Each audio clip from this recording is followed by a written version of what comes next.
everyone, my name is Silverkid and I play a lot of Minecraft on this channel. I've played Dragon Minecraft, I've played Dinosaur Minecraft, I've played Zombie Minecraft, and all of that is really fun, but sometimes I would just like to relax while playing Minecraft. So I would like to welcome you to my forever world.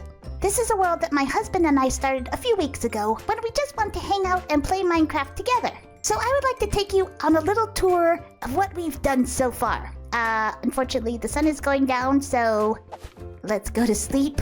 Now, this isn't a big world, it's not very old, but let me show you around. And we're gonna begin where it all started, at my house. Welcome to my little starter home. This here is my starter base. It's the first building I built. And if you're wondering what the textures are, I'm using a few add-ons. I'll leave the list in the description. Here's my puppy. How's it going, boy? Inside we have a little foyer. There's some plants, there's a rug, there's a fish. And then we come into the kitchen and the living room. All of these furniture items are interactable. So you can hang out, have a cup of tea or hot cocoa, and just relax. There's my dinner on the table. I still need to clean it up. And then we have the upstairs, where there's another little sitting room, and a piano, and a little library. And then through here is my bedroom. I don't spend much time here anymore. I'm usually out and about in the town. But yeah, here's my bed, here's my chest of valuables, and it's a nice little spot where you can see the rest of the town. I do have this ladder up here that goes to the attic. And then through here, of course, I have my enchanting setup. And then over here we have the netherwort farm and the brewing station. And that's kind of it. Oh wait, there's one more thing I have to show you. So we'll have to go downstairs. And this is a nice normal looking little house, right? Well, around here, through this little hidden door here, is a secret ladder. And this kind of goes down to yeah, this is my zombie conversion dungeon. So yes, I put the villagers in here, turn them into zombies, return them into villagers, and have a thriving economy. But yes, I'm pretty happy with how I decorated things. Ignore this random boat here. There was a zombie breakout. But we have the little stalls, all secure, and in this chest, I do have, yeah, we believe in low prices here, and we're just gonna, pretend that never happened. So that's the inside of my house. When I was done with my house, I went on to build these buildings. This is the storage shed for all my various storage needs. This was a little cottage where 2 librarians lived for a while, until I turned them into zombies and moved them into the library, but that's for later. And then we have our stables with our 2 horses. This horse is not a great horse, but this is Noom. Noom is super fast. Hi, Noom. Actually, this is Noom the second, because if you look up here, there's a lightning rod up there, and you probably can guess why. For the first time in my life, lightning struck my stables, and the 2 previous horses, which unfortunately included Noom the first, burned to death. It was traumatizing and terrible, and now you will see lightning rods on every single house in the town. But yes, there are my stables. Here is my private forge and blacksmith. We have our leather worker hanging out. He's been here since like the first days. How's it going, Lenny? And then we have my smelters. The blast furnaces are missing because I was doing villager conversions and they kept wanting to be armorers. I'll need to put them back. But yeah, that's my furnace room. The little cottage is of course furnished. So it is just a cute little cottage. There were some beds here. There are no longer beds. Maybe I'll move some more villagers in here later. And then back here is nothing special, just my sugarcane farm and my tree planting plot. And that's it. That is my house. I am really pleased with it. I come back here sometimes just to hang out and check on everybody. But now we are going to move out of my house and into the town. Or really, on the outskirts of town. Because the next build I made was kind of these farmlands. I wanted some melon farms. I put a little well in the middle for infinite water supply. I have my carrots and potatoes here, and then my wheat back there. And then the next building I actually built was up here. This is the hunter's cottage. These are where my Fletchers live. Fun little yard for them to practice. We got a couple Fletchers here. They were an early source of emeralds because I sold them a lot of sticks. Inside, just a simple little Fletcher's cottage with a couple beds. And they have everything they need here. Down here, we have the farmer's hut. Oh dear, there is a random child, which means somewhere out there is an extra bed. I'll have to find you some employment soon. Anyway, this is the farmer's cottage. There's a lovely azalea tree with a single bird in it. Came with us from the jungle. And they're just nicely safe and fenced in, much like all farm animals. This one buys potatoes. This is my wheat farmer. And this is my carrot farmer. Their home is pretty simple. Little room here where they can eat. And apparently it is bedtime. This child has no bed. Come here. You're coming with me. So when I was doing the decorations for all the houses, I did make myself a promise. I didn't want these houses to be just beds and job blocks. So all of these houses are furnished, kind of in the style of what the villager is. So these are the farmers, so they have vegetables and cute little tables. They have a little vegetable garden here. And they have some chickens.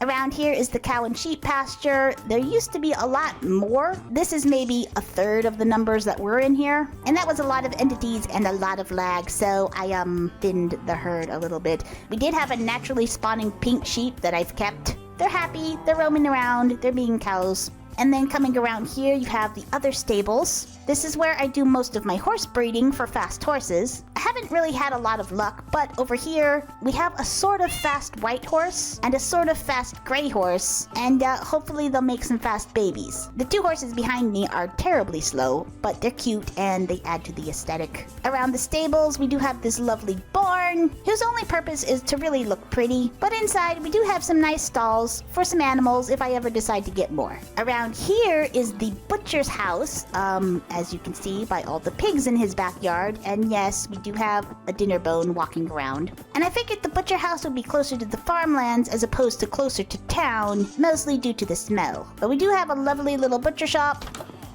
with our butcher inside selling his meats. Coming back around the farmlands, passing my house again, we come to one of my favorite builds that I've done.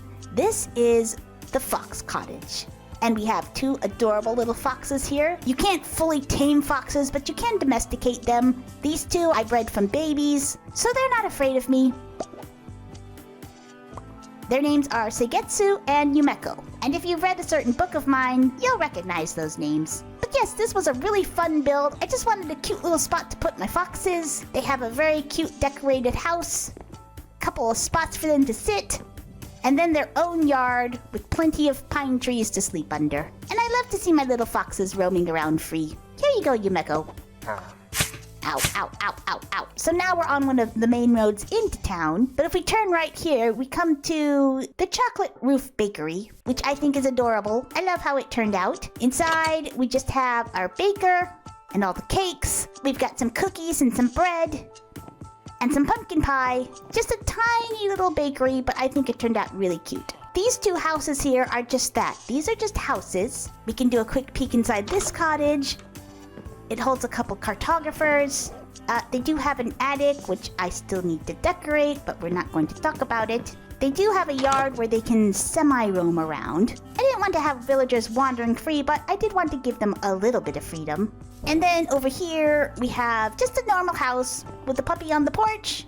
Inside, we have a man who really loves his puppy. And I figured this man is kind of a hunter as well, maybe a woodsman. So he's got some tools. His couches are brown. He's got his dinner and just a tiny little bedroom. He also has a yard where his job block is kind of tucked away in the corner. It's not big, but it does have a little bit of vegetation.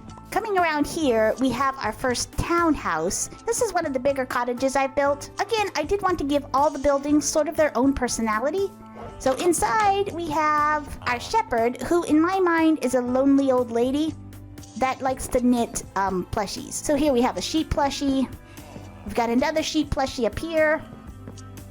We have a little bit of an upstairs with a small little office and another bedroom with another plushie. She loves her sheep plushies. In fact, she loves sheep plushies so much, she commissioned a painting of one of them. So yeah, that's our crazy old lady's townhouse.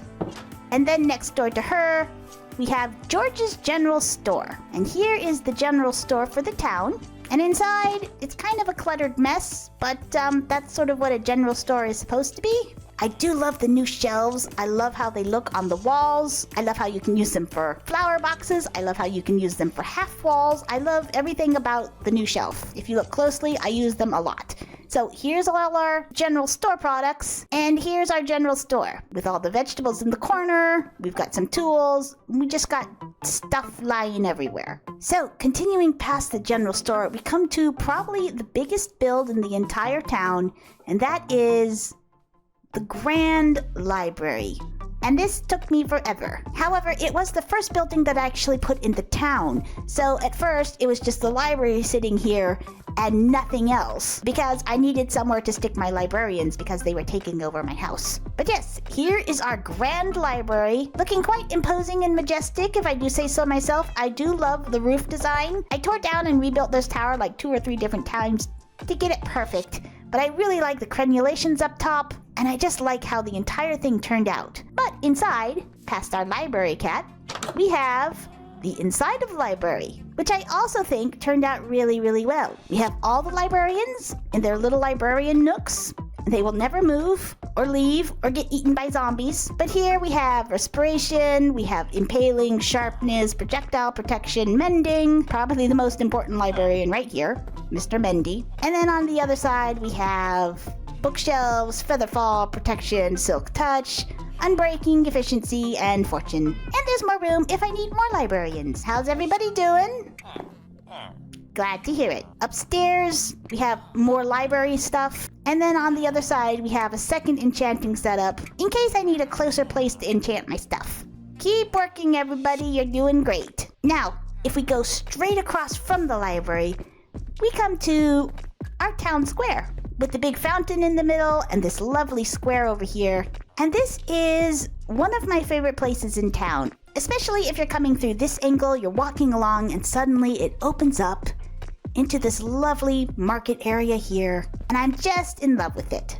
So we do have our market stalls. We have our farmer's market selling vegetables. We have our butcher's market selling his meat. That looks very hygienic there, Floyd. And then around here we have our fish stall with our fisherman selling his various fish. He's got a fisherman's cat over there. And then between these stalls, ignore these trees, they need to come down. We come to the Church of the Creaking Heart. And I really, really like this build. Again, this is another build that took me forever. But I wanted this church to be kind of eerie and spooky with all the eye blossoms and pale oaks. And it is kind of creepy at night because if you look around here, yeah. There is a live creaking heart in the branches. I cannot tell you the amount of times I have gotten jump scared walking by the church, and a creaking just kind of poofs in front of me and starts chasing me, and then I have to flee into the church. And you might think, oh, we'll just stay out of the church grounds. Well, he doesn't stay in the church grounds. Sometimes I found him in the church. Sometimes he'll spawn outside of the church too. So you really can't contain him, but that's okay. I kind of like the element of danger at night. Our town can't be completely 100% safe. That would just be boring. So inside, here is the Church of the Creaking Heart. We have this lovely chapel.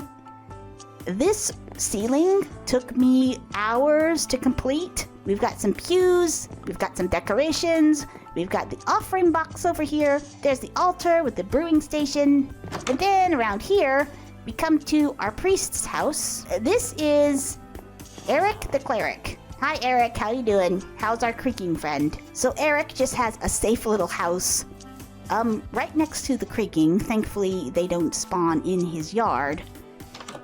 And simple little priest's quarters. Eric apparently likes the creaking, and the creaking likes Eric. You'll have to tell me your secrets one day.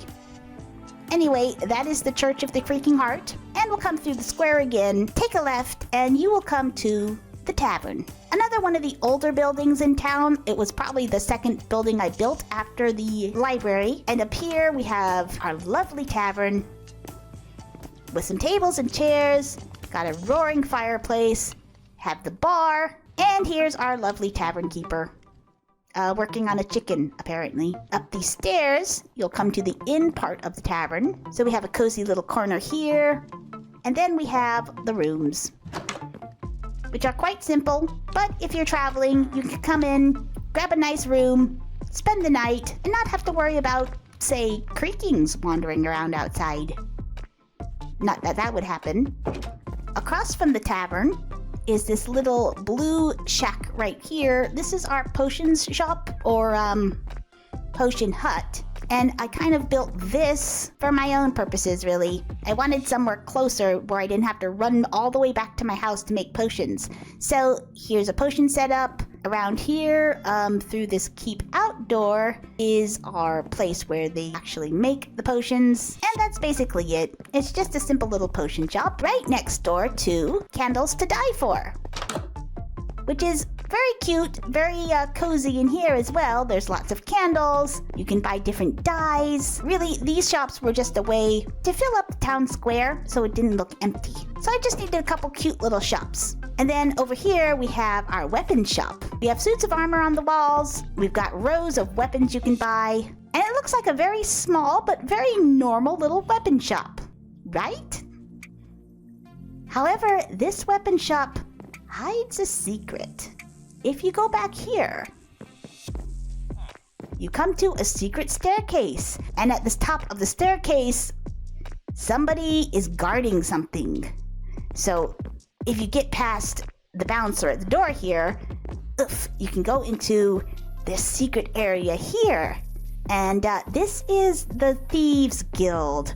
This is the place where the thieves come, hang out, plot their next misadventure, and generally exist right under everybody's noses. And then up this ladder is just some storage space to store all their loot. They have got boarded up windows and shutters, and I thought this was a pretty cool little hideout, because every town has to have a few thieves, right?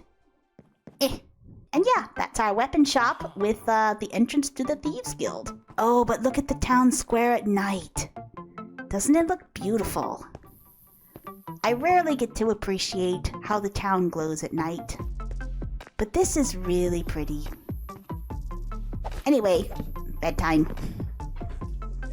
So we are coming to the end of our tour. There's just a few buildings left. Over here is just some apartments. These are the last buildings that I worked on. With all the buildings and places to work in town, I just needed a place for people to live. And there's probably going to be more apartment buildings this way. But if you go through this door into the apartment, we just have our couple. We have a toolsmith right here. And then upstairs, we have a shepherd, and a very cute bedroom. Again, I wanted all these places to be furnished and kind of tell a story. She likes pink, he likes blue, but they still get along. And then across the street from them, we come to the town storage warehouse. And this is kind of my real storage building. It's got all of my supplies nicely labeled. Through here is the stables where they have all of the fast horses and the delivery donkeys. This is Hote. Say hi, Hote. His name is Hote because he is now a donkey Hote. Little author humor there.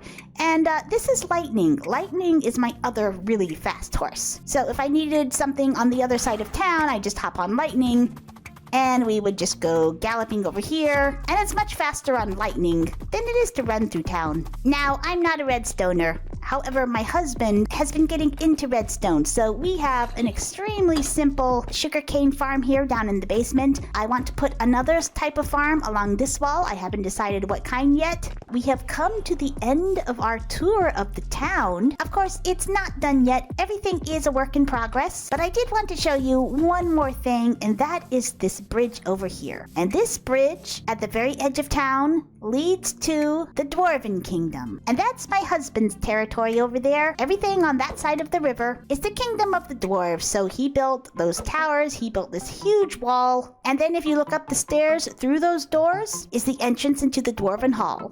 But that, I think, is a tour for another day. So if you guys want part 2, leave a like or a comment letting me know. And if you want to see this town continue to grow, let me know that as well. Thank you so much for joining me on this tour, and I will see you in the next video.